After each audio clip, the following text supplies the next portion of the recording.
네, 안녕하십니까. 나눔 경영 컨설팅 김종혁 강사입니다. 여러분들 추석 연휴 잘 보내셨나요? 오늘 제가 진행할 주제는 온라인 바이럴 마케팅 전략에 대해서 말씀을 드리려고 합니다. 그리고 제가 드디어 유튜브에 FHD로 영상을 어떻게 올리는지 방법을 찾아냈습니다. 제가 계속 고민하고 문제에 부딪혔던 부분인데 FHD로 영상을 찍고 업로드를 시켜도 나오는 도출물은 그냥 720 HD 화질로 나오길래 굉장히 고민이 많았었는데 제가 한번 테스트를 해봤습니다. 2K, 4K 정도 화질, 굉장히 좋은 화질의 영상을 유튜브에 올렸더니 그게 바로 FHD 영상으로까지 변환이 되는 걸 찾아냈습니다. 그래서 오늘 영상부터는 제가 FHD 화질로 강의 영상을 촬영해서 한번 올려보도록 하겠습니다. 자, 시작하겠습니다. 우선 우리가 바이럴 마케팅을 시작을 하려면 우리가 판매를 해야 되는 대상이 있겠죠. 유형의 상품이나 무형의 서비스가 있는데 이 상품이나 서비스를 홍보하고 판매하려면 바로 베이스캠프가 필요합니다. 자, 그 베이스캠프 중에서도 홈페이지 어떻게 생각하세요? 홈페이지? 최근까지도 나이가 좀 있으신 선배님들께서 사업을 하실 때 말씀을 들어보면 굉장히 많은 돈을 투자해서 홈페이지를 만들고 또 유지하고, 그런데 사람들은 안 오고 어, 괜히 고정 비용만 굉장히 많이 들어가는 경우가 많은데, 제가 추천드리는 건 홈페이지는 그냥 이 회사가 있구나 정도, 도메인과 함께, 그리고 이 대표가 진짜 이 회사를 운영을 하는구나, 그리고 이 제품이 실제로 있는 제품이구나 정도만 보여주면 어떨까 생각합니다. 만드는데 몇백만 원씩 필요하지도 않을 것 같고, 최소한 몇십만 원 정도로 만들어내고 1년에 몇만 원 정도 유지 비용으로 유지되는 정말 간단한 홈페이지 정도만, 게시판도 필요 없고 게스트북도 필요 없고 그렇게 운영되는 간단한 홈페이지 정도만 있으면 어떨까 생각이 들고요. 그 나머지 리소스 자원을 어디에 투자를 하냐면은 바로 블로그겠죠. 블로그 중에서도 티스토리 블로그와 네이버 블로그. 왜 다음 블로그는 왜 없냐? 티스토리 블로그가 바로 다음 겁니다. 제가 2010년 정도에 블로그를 만들어서 운영을 쭉 하다가 2013년 정도에 티스토리 블로그의 유입량이 굉장히 적어졌습니다. 굉장히 고민을 많이 했어요. 정말 10분의 1 정도로 뚝 떨어지는, 굉장히 그 유입량이 적어졌었는데, 그 원인을 파악을 해보니까 네이버에서 검색이 돼서 들어오는 유입량이 굉장히 적어졌어요. 티스토리 블로그에는 다음과 구글에서 검색해서 들어오는 유입량밖에 없었던 겁니다. 그럼 얘들은 어디로 갔지? 네이버가 네이버 블로그로 다 돌린 것 같았어요, 그 당시에. 그래서 저도 할 수 없이 네이버 블로그를 똑같이 만들어서 거기다가 똑같은 내용을 계속 이제 올리고, 또 네이버 카페 또 만들어서 같은 내용을 동시에 같이 올리고, 브런치도 있고요, 유튜브도 있고, 이 정도가 되면은 제가 생각할 때 베이스 캠프가 만들어지는 것 같습니다. 텍스트 기반의 컨텐츠는 브런치에, 그리고 이제 사진이나 텍스트나 영상 관련된 거 네이버 블로그와 티스토리 블로그에 이제 올려주고 베이스 캠프를 만들어내고, 그리고 또 지금 제가 하고 있는 이런 영상으로 만들어진 컨텐츠는 바로 유튜브에 올려서 이 정도로 이제 베이스 캠프가 만들어지는 거죠. 자, 이렇게 베이스 캠프가 만들어지면 뭐 예전에는 굉장히 다양한 서비스가 많았어요. 다음 뷰도 있고 뭐 다나와 블로그도 있고 이걸 또 퍼블리싱 해주는 여러 가지가 있었는데, 지금은 다 죽고 이제 SNS 정도만 남았습니다. SNS 하면 어떤 게 생각이 나십니까? 페이스북. 예, 페이스북. 페이스북 중에서도 페이스북에 세 가지 기능이 있는데, 일반 분들이 가장 많이 쓰시는 건 바로 페이스북 프로필입니다. 프로필에서는 이제 자기 개인의 계정으로 글을 올릴 수 있고, 사람들은 좋아요를 누르고 친구 신청을 하는 거죠. 친구 신청을 하고, 대신 어떤 문제가 있냐면 친구가 5,000명이 넘어갈 수가 없습니다. 그럼 사람들은 한 4천 명 정도 되면 고민에 빠지는 거죠. 어떻게 해야 될까? 페이스북 그룹을 만들어야 될까? 페이스북 팬페이지를 만들어야 될까? 자, 페이스북의 목표는 사람들을 팬페이지로 끌어들이는 겁니다. 팬페이지 끌어들여 가지고 광고를 하게 하고 그 광고로 이제 수익이 남게끔 만들어지는 건데 페이스북 팬페이지에는 좋아요 개념입니다. 좋아요. 거기 좋아요를 눌러주면 내가 이 회사나 조직의 회원이 되겠다. 당신들이 하고 있는 활동을 계속 내가 구독을 하겠다. 이런 의미이기 때문에 페이스북 팬페이지 사업을 하시려면 구축을 하셔야 되겠죠. 자, 그리고 다음은 페이스북 그룹이 있습니다. 페이스북 그룹.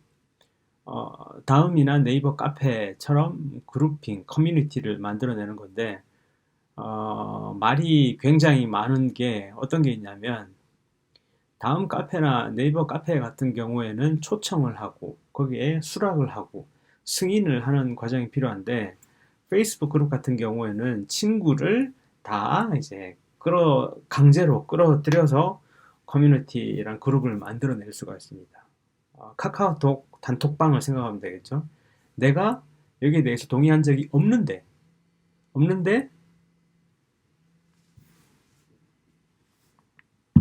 동의한 적이 없는데, 그 그룹에 초대가 되어 있는 그런 상태가 되어버립니다. 그럴 땐 사람들이 정말 짜증을 내는 거죠. 자, 다음 최근에 굉장히 주목받고 있는 인스타그램이 있습니다. 인스타그램. 그리고 다음은 트위터. 그리고 카카오 스토리. 그리고 구글 플러스. 구글 플러스는 이게 구글에서 이제 페이스북에 대적하려고 많은 사람과 인원, 비용을 투자를 해서 활성화시킨 구글 플러스는 처음엔 기대를 많이 했었는데 기대한 만큼 그렇게 이제 활성화되고 사람들에게 인기를 끌지 못하고 있습니다. 제가 썼을 때도 그 유튜브나 다른 구글 서비스와 연동되는 점은 굉장히 마음에 들고 특히나 또 구글 플러스에 올렸을 때 구글에서 검색하면 빨리 노출이 된다는 점은 좋지만 동영상이나 사진을 올릴 때 좀 불편합니다. 불편하고 자 다음은 네이버 밴드 있죠. 네이버 밴드. 자 그리고 이제 제가 중요하게 생각하는 부분은 바로 CRM입니다. 고객 관리인데 이 고객 관리는 매일매일의 숙제처럼 계속 진행을 해야 되는데, 저는 시작점, 가장 중요한 부분은 명함.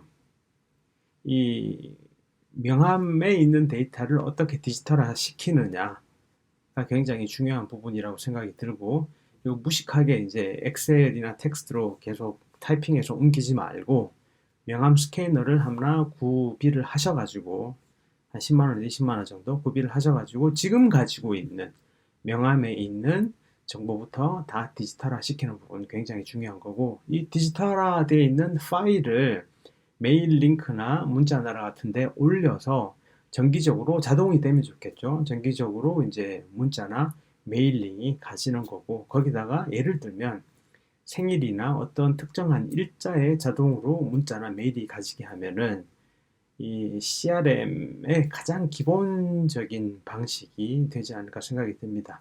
자, 이 부분 할 때 주의하셔야 되는 부분이 광고 내용을 보내는데 광고 표시가 되어 있지 않으면 벌금이 3천만 원인가? 이런 부분 굉장히 주의하셔야 됩니다. 프로그램 배인 촉진 프로그램인데 대부분 블로그를 처음 운영하실 때 포기하시는 부분이 제대로 된 성과가 나지 않을 때 포기하시기 쉬운데 프로그램 베이의 불법적인 프로그램 말고 적법적인 프로그램을 잘 찾아보시면 좋은 것들이 굉장히 많습니다. 예를 들어서 방문한 흔적을 남겨주는 것들 그리고 또 방명록에 자동으로 글을 써주게 하는 것들 그런 것들이 굉장히 다양한 프로그램들이 많이 있고 월 단위로 얼마의 비용이 나가는지 그런 식으로 이제 사용할 수 있는 프로그램입니다. 자, 다음은 제가 O2O로 잡아봤습니다. O2O. 온라인 to 오프라인. 온라인만이 아니라 오프라인까지 어떻게 확장을 시킬 수 있을까? 예를 들면 야쿠르트 아줌마의 카트에 GPS 센서를 붙이고 사람들에게 앱을 다운받게 하고 사람들이 지나가면 알람이 울리면서 가상으로 게임을 하게 만들어 주는데 거기에 포인트가 쌓이면 야쿠르트를 하나 먹을 수 있다. 그런 정도의 아이디어들. 최근에는 O4O라고까지 이야기를 많이 하더라고. 온라인 for 오프라인이라고까지 이야기를 하고 플랫폼의 이제 싸움 중에 바이럴 마케팅을 어떻게 활용을 하느냐 그런 아이디어들을 이야기할 수가 있습니다. 자, 다음은 제가 이제 써놓은 게 CSR이라고 적었는데 CSR은 Corporative Social Responsibility입니다. 어떤 회사나 조직이 그 지역 사회나 이제 사람들에게 어떻게 봉사할 수 있을까? 예를 들어서 장학금을 낼 수도 있고, 환경을 위해 투자할 수도 있고, 나무를 심을 수도 있고, 여러 가지 것들을 이걸 바이럴 마케팅과 엮어서 하는 부분이 이제 또 한 가지의 방법이 되겠죠. 댓글을 하나씩 달아주시면 이 댓글당 1,000원씩 기부를 해서 무엇을 하겠습니다. 수술을 해드리고 그리고 장애인들에게 뭔가를 보내드리고 그리고 또 아프리카에 깨끗한 물을 위해서 우물을 파고 또 몽고 사막에 나무를 심고 그런 것들 뭐뭐 해주시면 댓글을 달아주시면 공유를 해주시면 글을 올려주시면 어떻게 해주시면 어떻게 해주겠다. 그래서 저는 이걸 SNS를 CSR로 활용하기 라고 이름을 붙여봤습니다. 자, 그렇다면 사용하는 연령대별로 어떤 SNS 서비스를 많이 사용할까? 이건 마케팅에서 타겟에 관련된 문제입니다. 나이가 좀 있으신 분들은 어떤 서비스를 많이 사용할까요? 나이가 좀 있으신 분들은 주로 카카오 스토리와 네이버 밴드를 많이 사용하십니다. 40대 중후반부터 50대 넘어서까지 많이 사용하시고 자, 그리고 젊은 사람들은 비교적 어떤 서비스를 많이 사용할까요? 예상했다시피 바로 인스타그램입니다. 1, 20대가 주축이고 20, 30대 분들도 사용을 많이 하고 있는 서비스들. 그래서 이제 타겟 고객층의 연령이 어떠냐에 따라서 주력해야 될 SNS의 비중도 조금씩 달라야 되겠죠. 자, 그리고 다음 다음 페이스북 같은 경우에는 주로 20, 30대 분들이 많이 쓰고 30, 40대 분들도 많이 씁니다.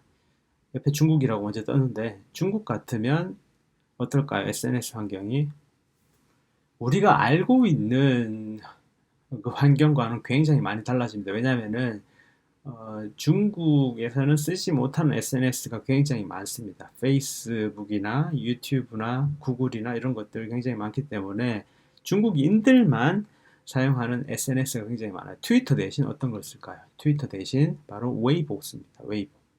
페이스북 대신 어떤 걸 쓸까요? 페이스북 대신 런던왕이라는 서비스를 쓰고 그리고 유튜브 못 씁니다. 유튜브 대신 어떤 거 쓸까요? 유튜브 대신 UQ 씁니다. UQ. 그리고 카카오 스토리 대신 QQ 쓰고 구글 플러스 대신 바이두 쓰는 거죠. 제가 아는 중국 지인들이 VPN으로 뒤로 이제 돌려서 페이스북 같은 거 쓰시다가 최근에는 중국에서 페이스북 사용하는 분들이 안 보이는 거 보니까 다 막혔나 봅니다.